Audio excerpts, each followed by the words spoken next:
You know what Gen Alpha and even Gen Z don't understand and will never understand? What's that? How much we had to hear about Woodstock. They never have to hear about Woodstock. It's like they never have to hear about me going to Lollapalooza.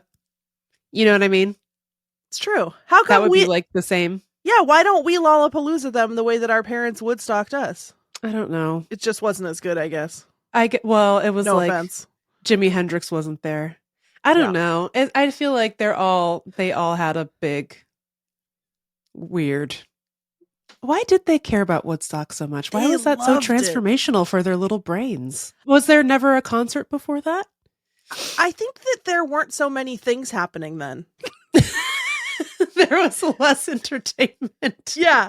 So it was like there was just one thing and you were either there or you weren't. Yeah. And then it was like, oh my God, I was there. I was at the Beatles. Yeah. Or something. And these days it's like, okay, I watched Gorp snag a mukbang on the YouTube speed run. You weren't there for that, Grandpa. Yeah, exactly.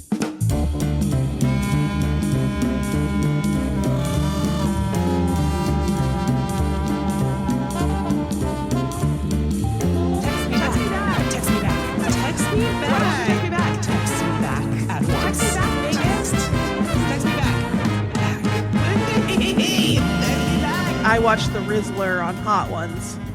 I watched the Rizzler get roasted and toasted by Jimmy Fallon. Yeah. On TikTok. So which, it just, by the way, R.I.P. Sorry, girl. Meagan, what's happening? I don't know. It's just interesting. Every aspect of life is objectively worse. And I guess we're just going to keep doing that for the foreseeable future. Welcome to Text Me Back. The only podcast that delights and incites. I'm Meagan Hatcher-Mays. And I'm the Rizzler. And that's the Rizzler. The Rizzler's stage manager father is not here with him today. So the Rizzler can be free to speak his mind. I've been unleashed. The Rizzler unleashed. I wish the Rizzler would come on our podcast. Then our podcast would be successful. For once in its life. I rely on a little boy to make my career or make my money. I'm sure that's normal for him, by the way. I'm sure he won't have a documentary about him. Nope. And the incident. Nope. TBD in 20 years. So what are we doing today? What are we gyotting today? Gyot! Meagan? Why do they think that's a word? It's not its own word. What is it supposed to be? God damn. But they just think that but they think that gyat means ass, like beautiful ass. What? Or because there's no media literacy among the children today. None of these children have seen BAPS. And that's the problem. Okay? That's what's going on. Oh, Meagan, I'm so tired. No, you're not. You're rejuvenated and we're podcasting. Yes. And by the way, it's not the Rizzler's fault. It's not the gyat generation's fault. No. Honestly, it's Ronald Reagan's fault. Yeah. 100%. Yes. And his juicy, fine gyat. Gyat, Ohio. He did Sigma. it. He did it. He Sigma'd Ohio. Ronald. And us all. For your ass. I was almost born during Jimmy Carter. Why'd I have to be born for Ronald Reagan? I didn't request it. You know what I'm saying? The Democrats never saved us even once. They didn't do anything. No, they were so disinterested. It's like that old fable where the scorpion gets a ride across the river on the back of a duck. A frog. Yes. And then the scorpion's like, I won't sting you. Because if I sting you, we'll both die. Right. And then they go to the middle of the river and the scorpion stings the frog anyway. And the frog's Yeah. like, why'd you do that? Now we're both going to die. And the scorpion's like, I'm a scorpion. Yeah. Except in our version, somehow the scorpion survives and creates an ultra powerful scorpion church that controls every lever of government. I don't know how he did that. It's Why weird. did he do that? Because they can't swim. But he was like like one of those boats that turns into a car. yes. What are He those was called? like a James Bond amphibious. No. He was like a duck. He was like a Ride the Duck. He He's an was- a Ride amphibious the- military vehicle. He was riding the duck. Oh, he was riding the frog. Anyway, he was like, I can turn into a boat. Sorry. I just wanted to kill you. I thought it just would be fun to do a murder. And I was right. I had a good time. Anyway, welcome to Text Me Back, the famous comedy podcast that loves to tell jokes. Today, on the second episode of 2025, I think I made this joke last year, but I would like to say I'm still writing 2024 on all my podcasts. So embarrassing. We are going to be doing the beloved segment, What You Watchin'? That's right. Which is a segment about what we're watching. That's right.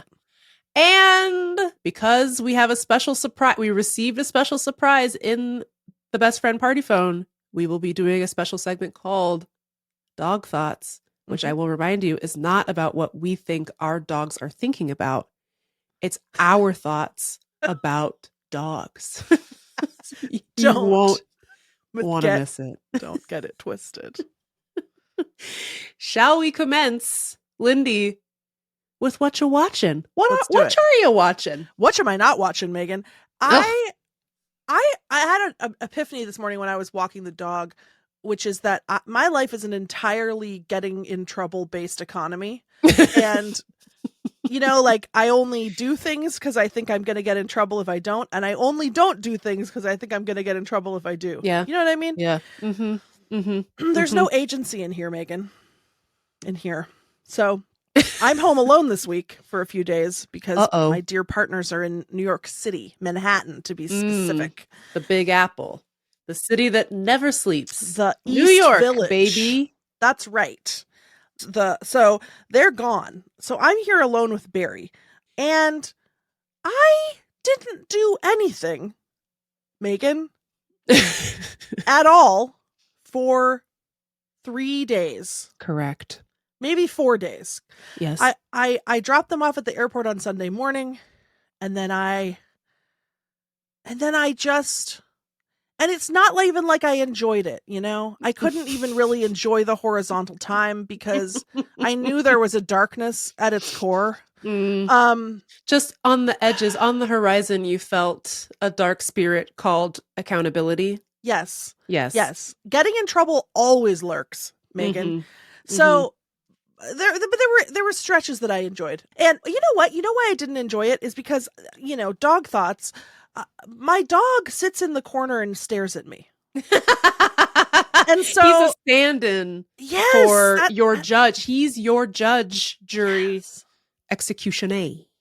I'm just really realizing that. So that said, I did get a lot done in terms of what you're watching. I watched a Netflix original series called The Later Daters, or I finished it. I started it last week. Michelle Obama executively produced Netflix original Later Daters. What a show. What a program. Michelle said, that's the one. Yeah, she said, I know I'm the former First Lady of the United States, but the one who came after me was so repulsive that I can now do whatever I want. And what I want to do is Later Daters. Yep. What I want to do is make a 70-year-old sit next to their daughter and then say, what's the weirdest place you ever made whoopee? That's right. And then they say the elevator. And then their daughter says, that makes me sick. So the premise is, what if old people went out? What if we let old people experience human emotion? I don't know. Thoughts? And there's a lot of weird stuff about it. First of all, everyone's hot as hell. Well, the women. They made sure that they only picked women that were really like keeping it tight. You know what I mean? Yeah, that's true. And then everyone's rich, clearly. Everyone's rich. And everyone's weird. Yeah, I mean, I think part of it is just like many of them have had like previously been married. I think there's like at least one widow. And so they're like coming back into the game. So some of the awkwardness is a little bit of that, like, don't know what to expect. But some of it is just like, have you ever held a conversation with another human being in your life? And like the dating coach has to be like, here's how you start a conversation. You tell them what you like. And the lady was like, oh, I like Matthew McConaughey. And she's like, go with that. And then the lady brings up Matthew McConaughey on every date. Every date, yeah. The best one is when she had just learned this tactic to bring up Matthew McConaughey. It's set around Atlanta. Yeah. This lady named Suzanne, who's like a rich as hell optometrist, she goes on a date with this guy. The guy organically starts a conversation. You can feel that the conversation is about to start flowing. Suzanne says, I'm going to stop you there.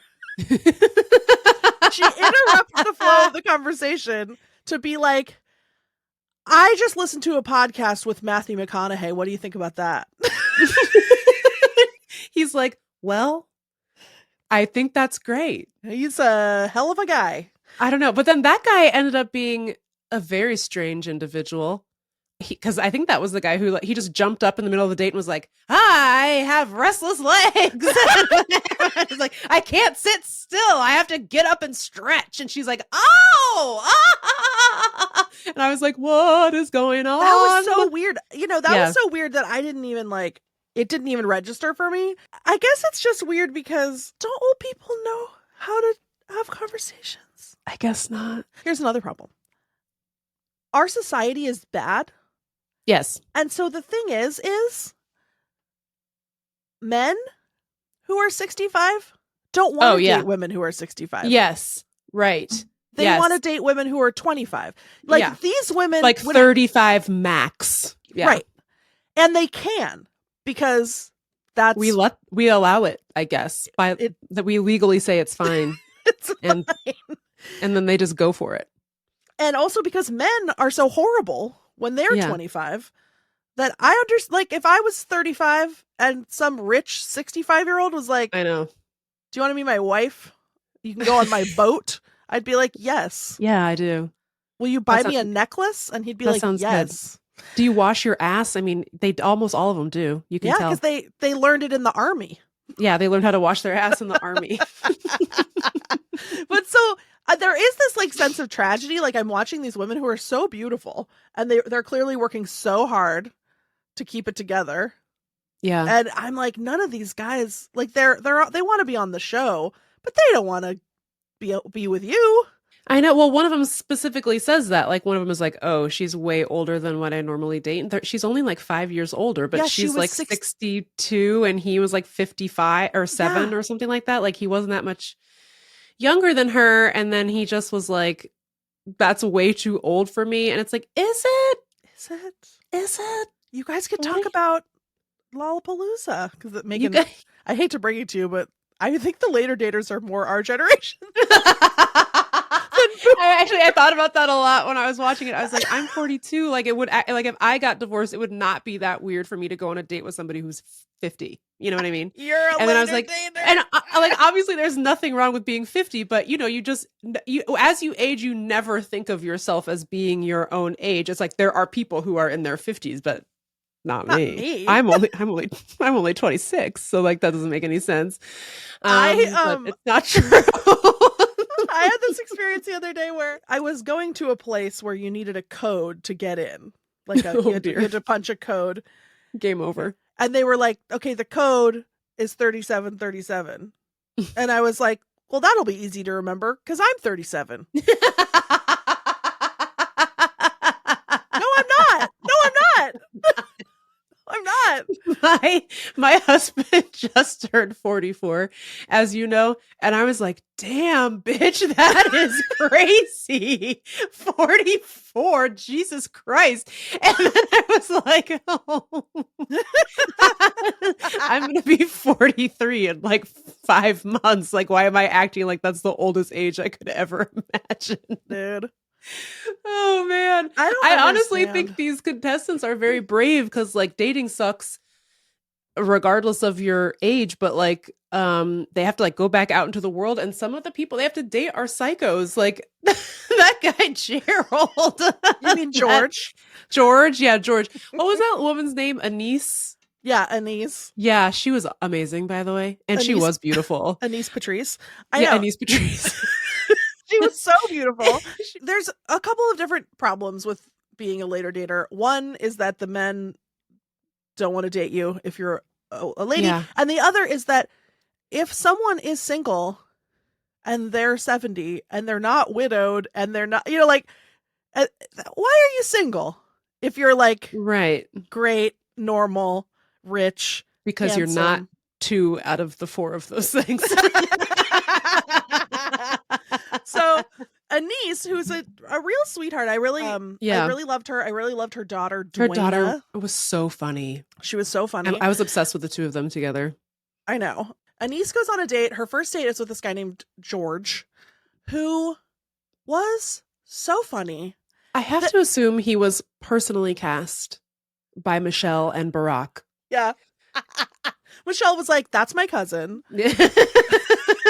I can vouch. They go on this date that really right away he's got the energy of like your least favorite uncle. Yep. I feel like he kind of has the vibe of like, you know how people like jangle their keys in their pocket, or you know, like uncles who like shake mixed nuts in their hand. Like that was his whole vibe, was like this sort of like weird, like sort of energy like that. And like really right away he was like just saying the worst shit. He committed several crimes. He told her that he likes ghetto women and he thinks that she should be more ghetto and wear a blonde wig.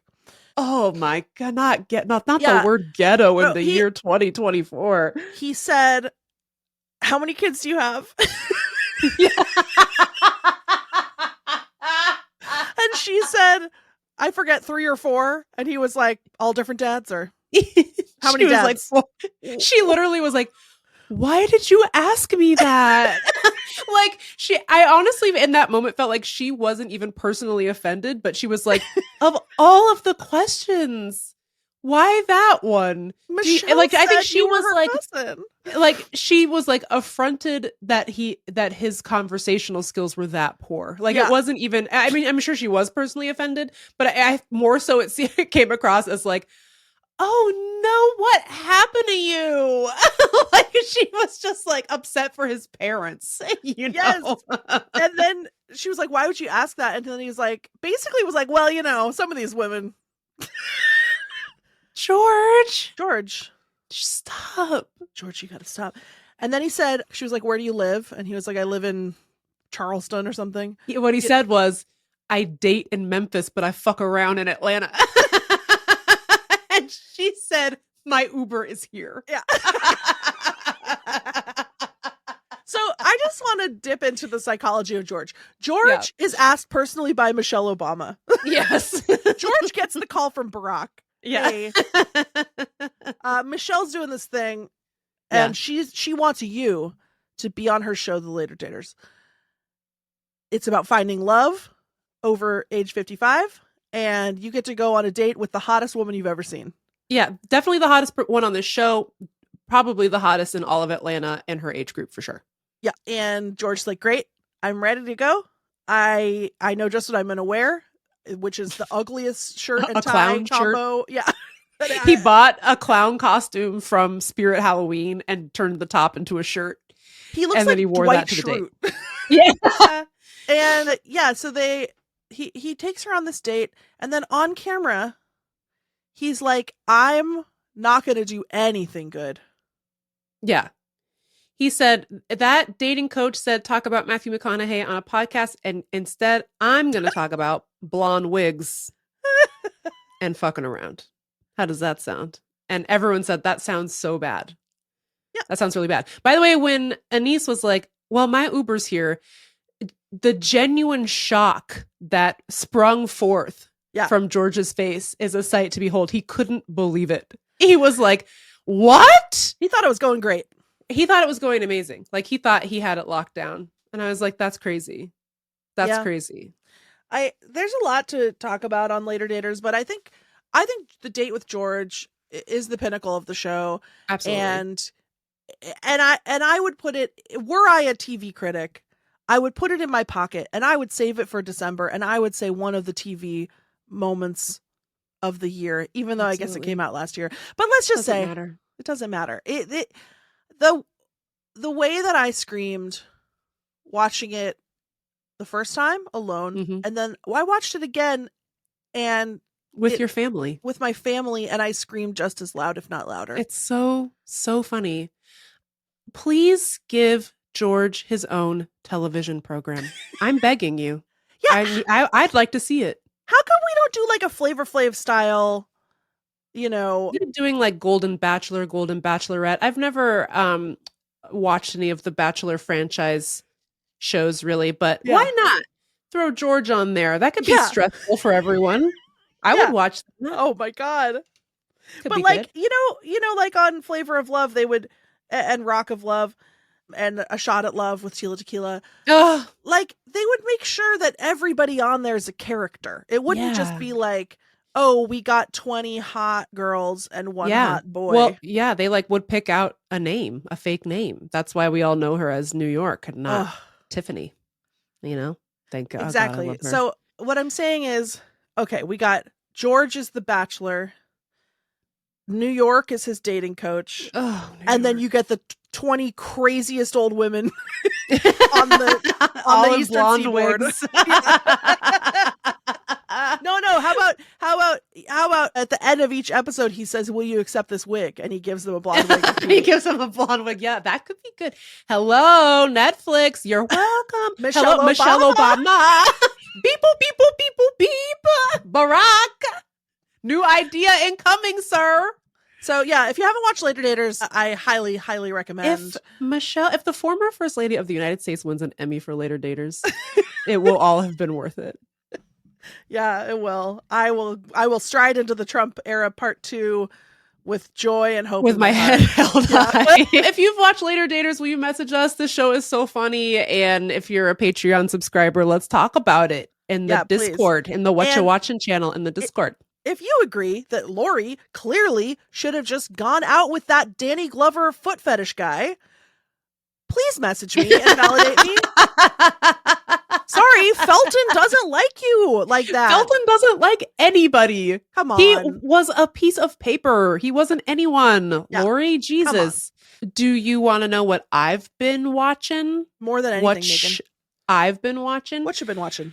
Well, Lindy, as a pig woman in all aspects of my life, I love to walk up to the trough and eat my slop, but sometimes the trough runs dry.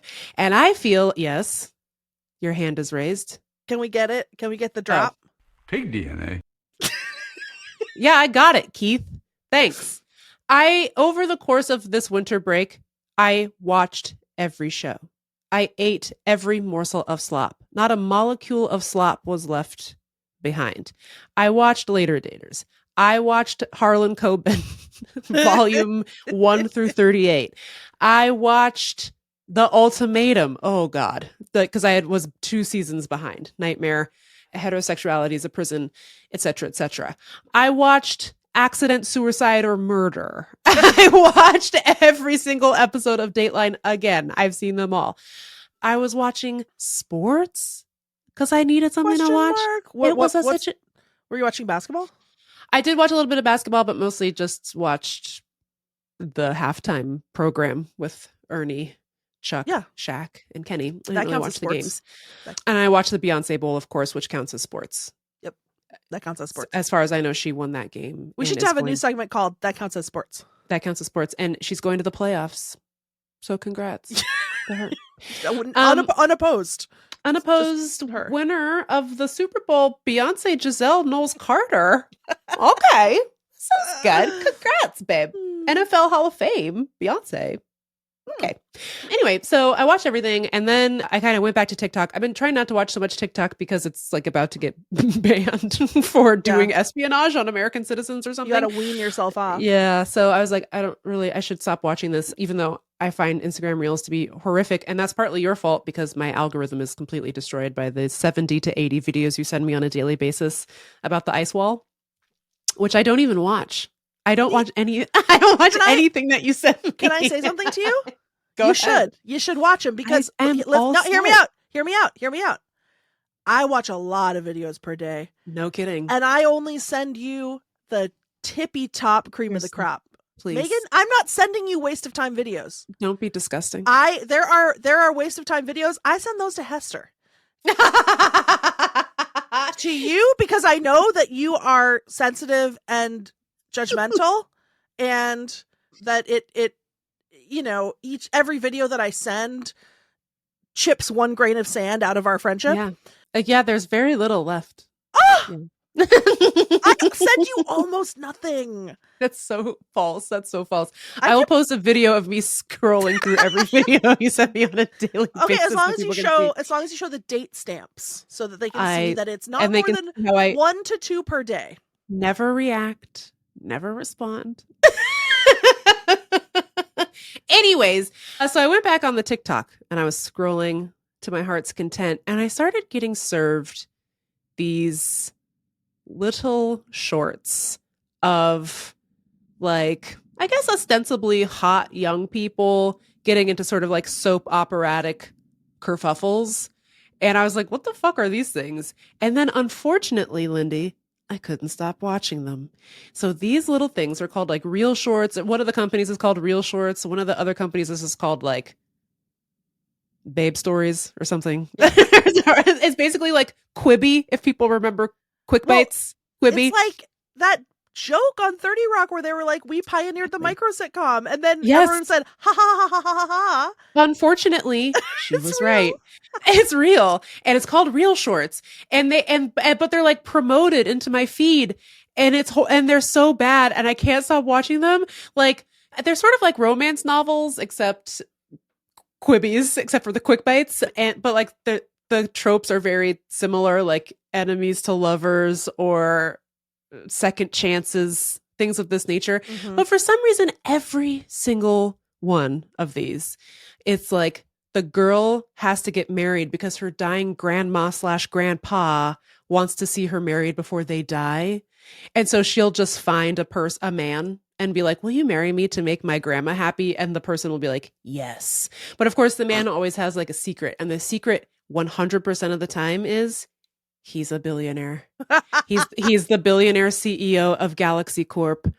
And but he has to keep it a secret. Yes? Why would he say yes? Because he has his own motivations for saying yes. Because if he goes back, his family is going to make him marry the daughter of Atlas Inc. I've been sucked in already. I know. Thus creating a power, like an unstoppable corporate force. Oh my God. Via marriage, like a power marriage. Anyways, it's too powerful. And of course he wants to marry for love, but he's like, oh, I can get my family off my back if I just marry this random waitress or something. Anyways, because of her grandma. So the first one I saw was my homeless billionaire husband. And they met because the girl was working as a waitress, a burger waitress in New York, except that obviously these are very cheaply made. Very cheaply made. So cheaply made. The cheapliest made you've ever seen. This was not filmed in New York, and whatever restaurant they got to be the stand-in for New York, not even close. It has a drive-through. I was like, what?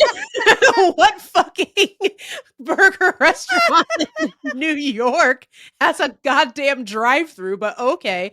Anyway, so this is all within the first 30 seconds of this film. By the way, there's like 85 parts and they're all like 2 minutes long. And I've watched them all. I can't get enough. But anyways, like the first 2 seconds of this video, the guy, the homeless billionaire husband wearing the fakest beard you've ever seen, looks like he just sort of like dirtied up his own Ralph Lauren. And he's like panhandling outside of the restaurant. Quote unquote panhandling outside the restaurant. Sorry, why does he have to pretend to be homeless? I'm going to tell you, and it's going to make a ton of sense once I do. So his business associate walks up to the restaurant and is like, "Hey, Steve, you don't have to pretend to be homeless anymore. I know you went undercover as a homeless person to expose your uncle's crimes 3 days ago, but now your uncle is in jail. So you can come back to Texas and take over the company." And Steve is like, "Okay, there's just one thing I have to do first." And he turns around to the beautiful burger waitress because he's like going to ask her out on a date because she, of course, was giving him free cheeseburgers. Fraudulently, under false pretenses. I would argue that that's why he went undercover as a homeless person to get free cheeseburgers, because what crime, sir, are you uncovering as a fake homeless outside of a burger restaurant? What crime was your uncle committing? Was it housing based? What are you talking about? Maybe his uncle was a burger customer? A burger customer, and he would do his crime deals in the burger restaurant. Something to think about. Anyways, he finds out the waitress is engaged. It's a really tiny ring. And so, of course, he's like devastated. Then the burger waitress's fiance comes through the drive-thru and he's cheating on her with her cousin. And so then they went through the drive-thru of where she works. Yes. And it was very sexual what they were doing. I don't even want to talk about it. It was disgusting. But anyways, so then she's like, "Oh, what? Carl, I thought we were boys. Like, we were engaged. I loved you." And he's like, why? You're disgusting to me. Why would I ever be engaged to you? And she's like, "You gave me this ring." And he's like, "This piece of garbage." It's like, "But you bought it. What's happening?" Anyway, so of course she gets married to the homeless guy and everyone is like, "Are you mentally well? He's homeless. Why would you do this?" And it just like goes from there. And of course her grandma's ecstatic because her grandma's dying, and the grandma gives them a sheet with a hole in it for their wedding night, which is really great. I'm telling you. Anyways, it was great. I watched the whole thing. Is it made in America? Technically, yes. Yes. Funded by ? But made in America. But somehow, and then there's like Russian. It's Russian in some capacity. Or I don't know. But it definitely feels like the script was put through Google Translate a couple of different times, like to some other language and then back to English. And I guess the actors feel like they can't say anything about that. So they just go for it. I love that. Because the actors are for sure either Canadian or American. Yeah. The accents are non-existent. Anyway, so that was like the first one I watched and I was like, holy shit, this is amazing. And because it really scratches the itch of, I was a big soap opera watcher growing up. I don't know if you were a soaps fan, but in my family, we were big Days of Our Lives heads. We got into Passions when Passions came on. If you don't recall Passions, that is, of course, the one with the doll that comes to life as his master witch. Tabitha has animated him. His name was Timmy, by the way.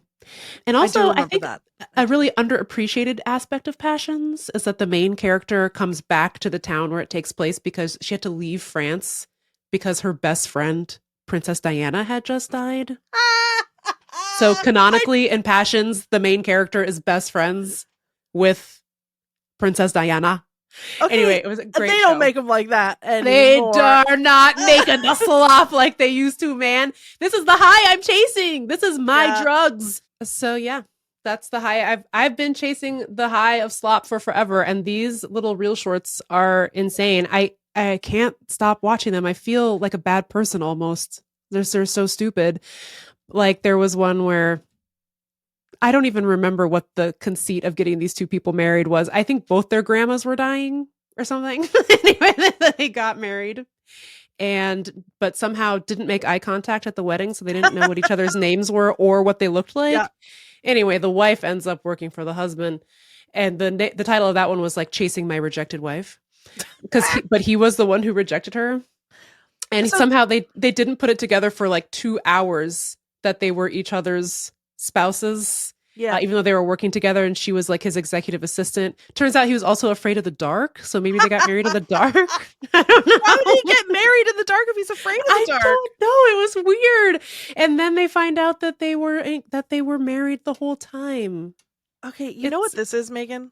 Yeah. This is the future of art because it was written by AI, I think. Yeah, it's really know? bad. I feel really bad watching it. I really Yeah. do. I should probably just go back to watching Days. Days was really, I mean, like, I don't know what happens on Days anymore, but they used to, like, Marlena was, possessed by Satan. That's good. Marlena was kidnapped by the town kingpin, Stefano, and taken to a hidden island, and they had to, like, play chess or something to figure out where she was. Great. If they would just throw that back on TV, that could save Hollywood. Just a thought. That's entertainment with integrity. Exactly. You could probably somebody wrote that. A human being wrote that. You know exactly. You could go rewatch Passions. I'm sure that's online somewhere. That's got to be online from the beginning. Ugh, what a program! What if we did a podcast where we watched Passions from the beginning all the way through? Oh my god! First of all, you would die. It's so good. I mean, I watched bits and pieces when it was on, but I haven't. I was like a full on. I wasn't so much a full on Passions addict. Like, that was really campy to me even at the time. But I used to record Days and watch Days when I got home from school. That was a good show. And when I was in college, I kind of made the switch over to GH. That was a little bit more sophisticated. And I would always schedule my classes around GH. Oh dear. Anyway, I love soaps. I freaking love soaps. All and right. so it's really easy to pull me in with the slop. You know what I'm saying? That's why you're such a clean woman. That's exactly why my ass is washed. So that, Lindy, is what I'm watching. I support it, Meagan. I know Thanks. you're feeling some shame, but I like it. I think it's good. I think it's normal. If they were written by real people, I wouldn't feel bad about it at all. I don't feel bad that it's slop. I feel bad that I feel like I'm contributing to, like, the destruction of an industry or something in a way that makes me uncomfortable. Yeah. But I have no problems with the content at all. By the way, they're very chaste. Like, they're not even as sexy as, like, the least sexy romance novel. Like, sometimes the guy will take his shirt off and they'll kiss, but there's, like, no. Earlier, like, you said that the man grinding. The man and his cousin were doing something so disgusting in the car that you that's didn't true. want to talk but about. But that was the only gross thing I've ever seen, and that they never did anything gross after that. They were just mimicking, fellatio in the car. Meagan! But she was really getting into it. It was Meagan. crazy. I was like, that's acting, baby. Emmys, Okay. Hello. So the most interesting part of this to me is how this made it into your algorithm. So what I like to say is, if you're the social media marketing director for Real Shorts, can you get in touch? Because how did you do that? How did you do that? I have bought so many ads trying to get this show in front of people, and maybe it's because we don't have enough fellatio. We don't have enough fellatio on this show. And that's because this is a show for children. Shit. Damn. Fart. I will post on our Instagram, I will post some of my favorite screen grabs from these Real Shorts that I've been watching. I didn't even get into this one, but the head of Atlas Corp, which is a weapons manufacturer who just sold a missile to the United States government, he also needs to be in a marriage of convenience. And the girl's family is convinced that he's poor. And they spend the whole movie being like, you're disgusting, poor, garbage, and nasty. And he keeps being like, I really am not poor. Like, I really actually am very rich. And he, like, buys them a Van Gogh. And then the girl, the girl's dad is like, how could you afford this? That's a Renaissance painting worth $40 million. And first of all, it's a post-impressionist painting. Second of all, it's priceless. Okay? And so, but they're convinced he's lying. So the dad punches a hole through Van Gogh's sunflowers and is like, stop giving us fake art. And then everyone keeps being like, and then his fiance or his wife keeps being like, you're a good person, Rick. I'm sorry. I was like, first of all, he's not a good person. He just sold a fucking missile to the United States government. He's probably responsible for thousands of civilian deaths. Jesus Christ. Anyways, at the end, he pays for Grandpa's medical care. And the cousin is like, I know what you're up to. You and your poor husband are trying to kill Grandpa and take all of his money. So, and then they're like, fine. He doesn't get the medicine, and they leave, and Grandpa dies. No, weirdly, Grandpa lives, and somehow the CEO of Atlas Corp finally proves that he's rich and then he bails out their failing business. And I was like, what are you talking about? I can't get enough of them shits. Wow. So good. If you are getting served real shorts on your algorithm, will you give me a call? Make me feel less alone. Thank you. 703-829-0003. Let me know how you feel. And that's what we're watching.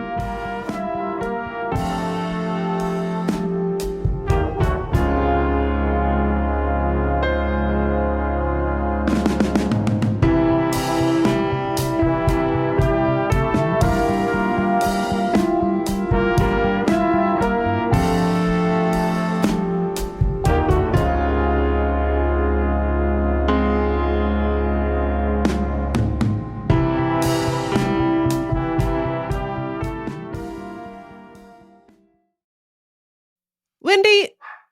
Oh, I was about to introduce dog thoughts, and then Kevin Had thought that he would introduce dog thoughts.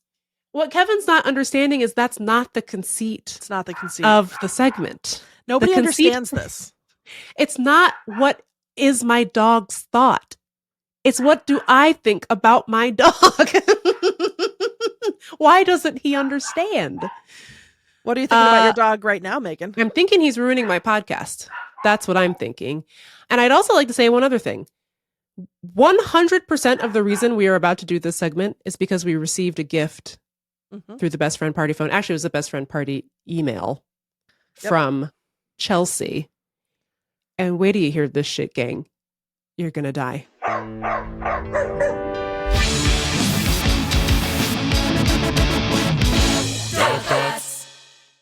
Now, Chelsea, how'd you get the dog to harmonize at the end? That's my thought about Chelsea's dog. I think that Chelsea has cracked the dog's thoughts, and she I think so too. Is able to get into the dog's mind and control the dog and teach the dog to be a jingle master. So we got a dog thoughts jingle. So then we were like, well, we obviously have to have a dog thoughts segment so we can use it immediately. Yep. It's, by the way, Chelsea, and I think husband of Chelsea, I believe, was involved. And dog of Chelsea. And dog of Chelsea. Sensational work. Text me back, Hall of Fame, immediate entry. Yep. Unanimous decision by the Sports Writers of America. Well done. So we thought we should do one. I don't really have any thoughts about Kevin at the moment other than he's pissing me off, though, as you can see and hear in the background. Yep. My main thought about Kevin these days is, why are you so evil, dude? Like, did I not enter a fugue state, rescue you from the Amish who don't even think that dogs have souls, to bring you to a life of comfort in Washington District of Columbia? And you're going to scream in the background of my podcast? That buys your kibble? That buys your kibs? No, it doesn't. Your bull penis? By the way, the podcast does not cover that. But please sign up at our Patreon. We need the money. We need kibble. We need Lindy and Meagan need kibble. Okay? I have no snacks. Oh, God. 0 snacks in this home. Anyway, but lately he's been doing this thing where usually my husband wakes up before I do or gets out of bed before I do. He takes Kevin out for a quickie before they go on their real walk. He has his little snacky. And then Kevin, little ickle Kevin, thinks to himself, this isn't enough for me. So then he'll come back into the bedroom and bip, bap, bippity bap onto my face to wake me up. Not for anything. He's had the food. He's had the walkies. He's had some enrichment time with his little duck, his little ducky. He doesn't need anything from me. Yeah. He just doesn't think I should be in bed anymore. He's against it. And so my thought about him is, why are you so evil? Why were you put here by Satan to test me, Kevin? Well, it's because this is what a dog is. A dog. Inside every dog are 2 wolves. And then 2 more dogs. And then 2 more dogs inside of those. And then 4 more wolves. Yes. And half of the wolves are evil and half of the wolves are good. This is correct. Yeah. And that's the thing. It's obnoxious because Kevin is the most beautiful little baby boy, angelic in his little tiny angel face As I mentioned last week, it snowed here. He was bounding about like a little rabbit. So precious, almost brought me to tears. It was so cute. And he was so happy. He's been socializing with my neighbor's dogs in ways that I find very respectful and enjoyable. And I'm like, I couldn't possibly love this beautiful boy more. Yeah. And then in the morning, bip, bap, bap, bap, bap, bap, bap.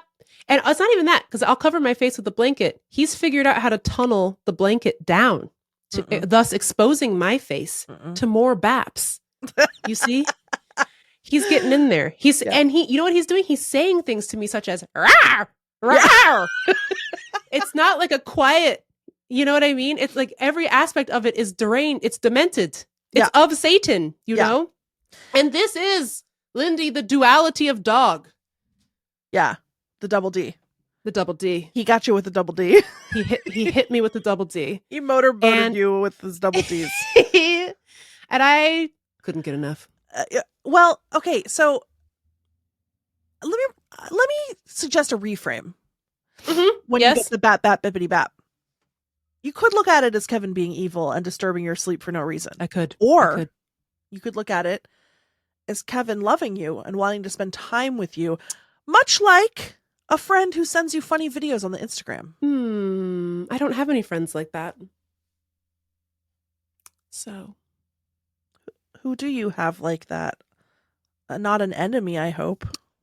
Probably one of my top enemies, I would say. I would say like a top 5 enemy. Oh my God.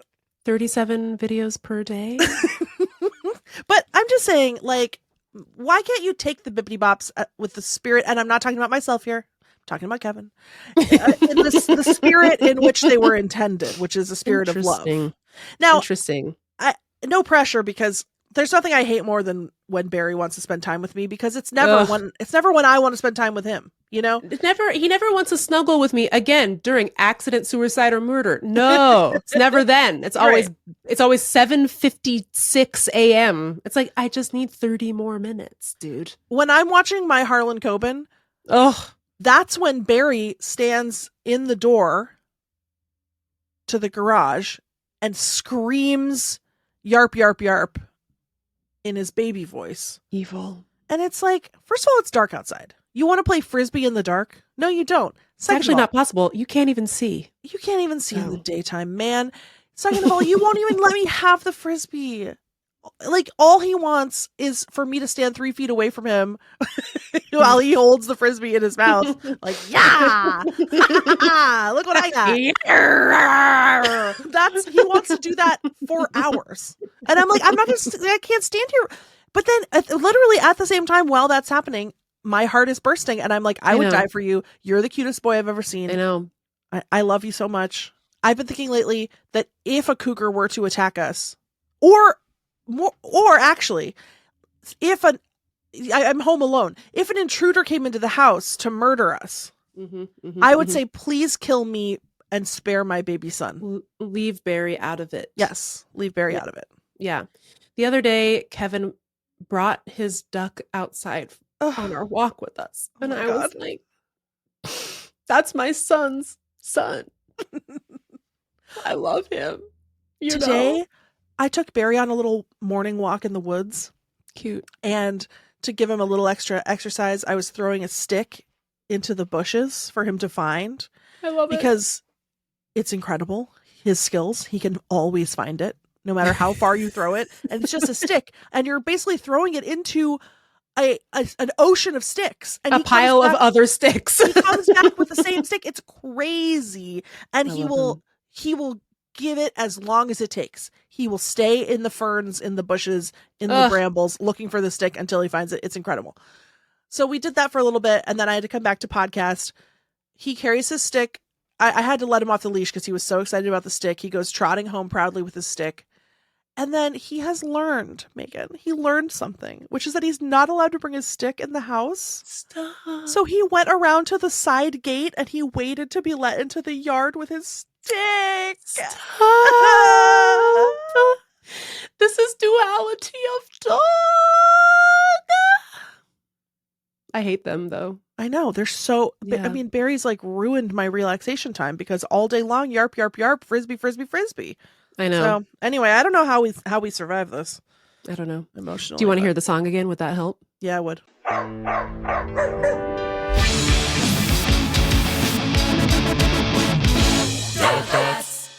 Sensational. Wait. Chelsea, thank you. And thank you to Kevin and Barry. And no thank you to Kevin and Barry. And also no thank you to Kevin and Barry. I have one other. Can I just do a one quickie bonus dog thought? Oh, yeah. Sorry.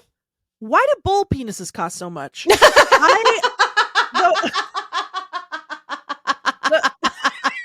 my house, the one surefire cure for the curse of the double D is that if Barry's being bad, I can toss him a bull penis. He's thrilled. He's out of my hair for at least 30 minutes. Yeah. 30 minutes. Ugh. Depending on how big the bull penis is. Sometimes 45, Wow, lucky. if you get one of the 2-footers. Now, I just want to zoom out a little bit. The humans are eating the beef. And they are. So we can debate that, whether or not we should. I think we probably shouldn't. But we are. We're eating the beef, okay? There is beef being eaten.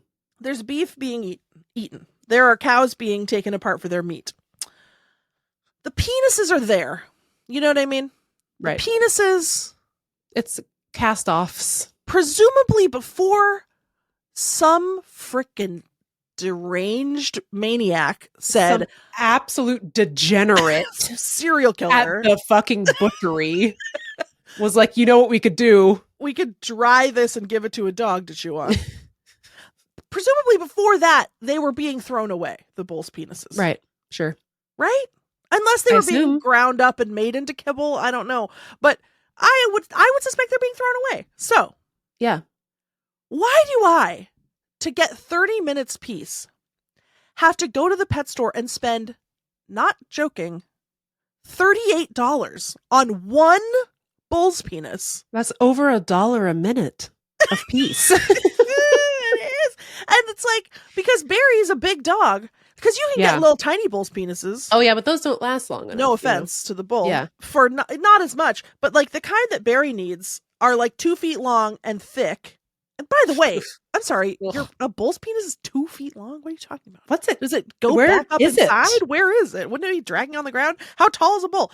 Anyway, I can't get into the weeds about it right now, but like the bull's penis is dragging in the weeds. But Barry requires these gigantic bull's penises.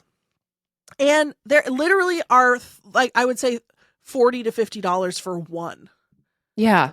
And I just don't. They're so expensive. Someone's doing a scam, Meagan. Yeah, this is when I voted for Trump. This is why. Yeah. It's because the inflation is crazy. The eggs are too expensive. I can't buy milk for my children. And my poor dogs are chomping on synthetic bull peen. I don't think so, Joe Biden. I don't think so. I just had a thought. When I go to my little farm stand and I buy the local beef from the Chimacum Valley, my local area, agricultural cornucopia handbasket. Yes. You can get the finest local grass-fed steak for approximately, let's say, $38. Sure. Sometimes less. You can get that's for like a nice ribeye. You can get a much smaller steak for $10. So then that's for humans to eat. So how come that part of the cow is $10? The good part that tastes good. Part. So it would actually, I'm realizing it would be more cost effective to feed my dog steak. But it wouldn't last as long. That would be down the hatch immediately. Well, what if it was frozen? Yeah.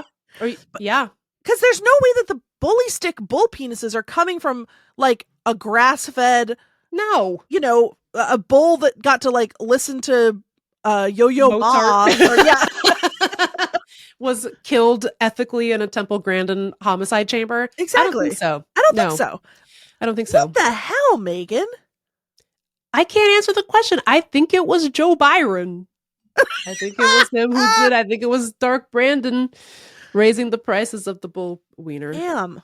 How dare you? All right. Well, I'm Republican, I guess. Well, if you have thoughts about dog and how to get him to shut up, let us know. For less than $38. For less than 38, it would be a bargain at 28 if you could do that. Absolutely. 703-829-0003 or dear text me back at gmail.com, or you could DM us on Instagram at text me back pod, and I'm going to play the song again because it's really good.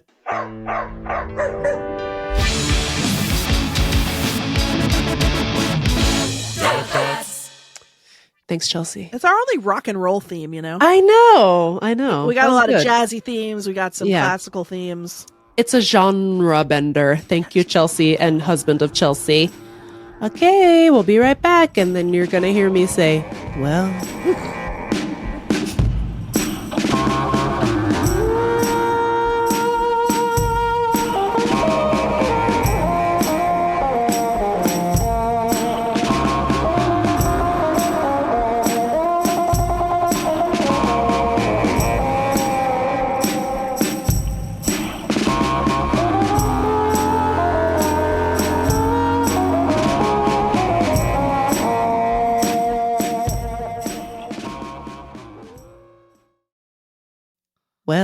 Well, Lindy. Meagan, it's over. We did it.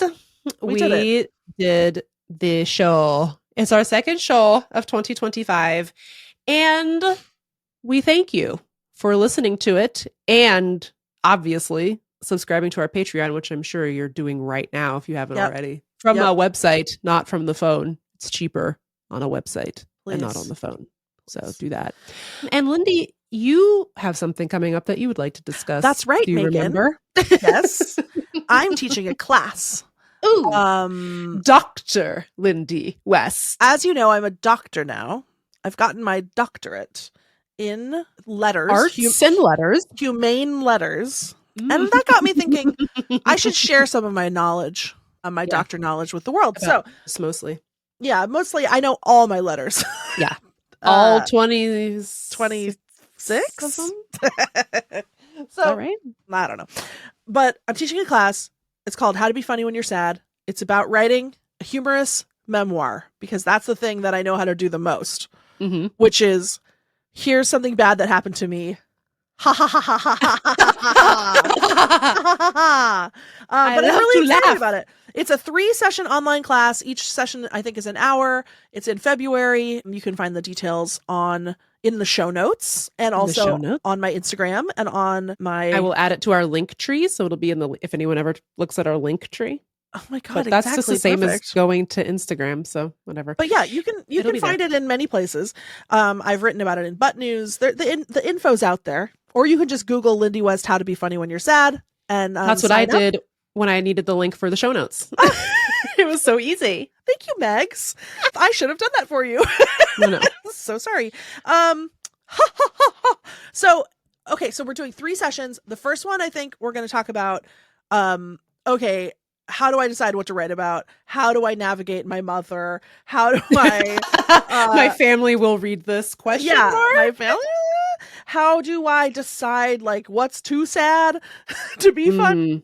How do I set what to hold back, perhaps? Yeah. Exactly. Like, how do you keep some of yourself for yourself and not give every part of you away? Because I think that's important for maintaining one's sense of self. So we're going to talk about all that. I'm going to pull some of my favorite pieces by other authors who do similar stuff and people I admire. We're going to talk about what works and what doesn't. And I'll probably take you through a piece of mine that I've written, maybe something new and unpublished. And exclusive. Exactly. We can do a little behind the scenes, just like nuts and bolts walkthrough of like why I made the choices that I did and how I think about it. And you can ask questions. Second segment, we're going to talk about editing because that's a hard part for a lot of people. Like, okay, I'm writing about myself and my life is important to me. How do I decide what parts of my life to cut? But you gotta brutally cut. You gotta find people that you can trust. 40,000 page memoir. I guess you can't. I turned in my most recent manuscript and it's 120,000 words long. For reference, Shrill, the book, is 60,000 words long, so it's twice as long. And they said, no, ma'am. They said, man, not only is this a no, I mean, they were like, yay, we're excited, but they were like, you got to go through it and cut stuff. We're not going to hurt your feelings like that. Yeah. Like, and also nobody works here anymore. Yeah, exactly.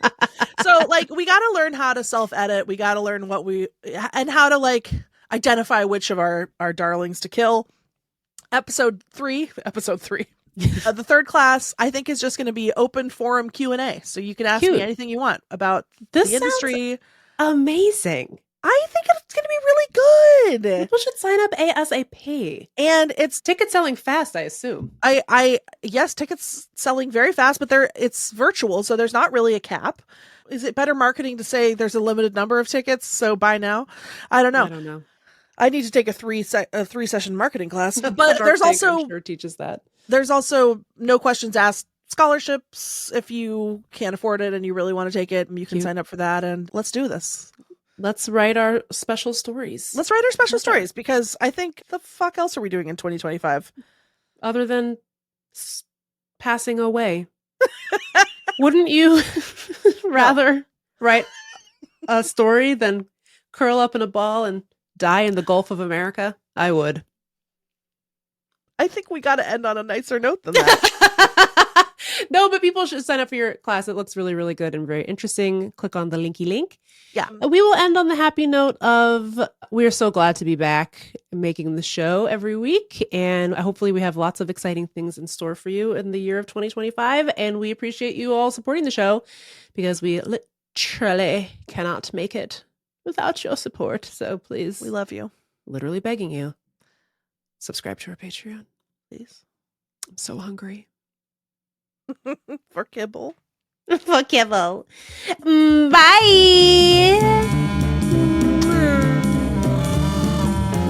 Thank you so much for listening to Text Me Back. If you like the show, please tell your best friend about us. Be sure to rate and review us. It helps people find the show. And most importantly, please support our Patreon so we can keep making this. It's patreon.com/textmebackpod. Text Me Back is a production of Meagan and Lindy, proud members of the BFF Network. Our senior producer is Meagan Hatcher-Mays. Our other senior producer is me. Our show is supported by COPILOT Collective and produced by Alli Slice. Our digital strategist is Chance Nichols. Diana Bowen is our video and creative wizard. Our production team includes Lindy West, Meagan Hatcher-Mays, our loves, our anxieties, and our fears. Our music is by Chief Ahamefule J. Oluo. Special thanks to our perfect angels, Jeannie Yandel, Brandy Fullwood, and Isolde Raftery. I'm Lindy West. And I'm Meagan Hatcher-Mays. See you next week. Mwah!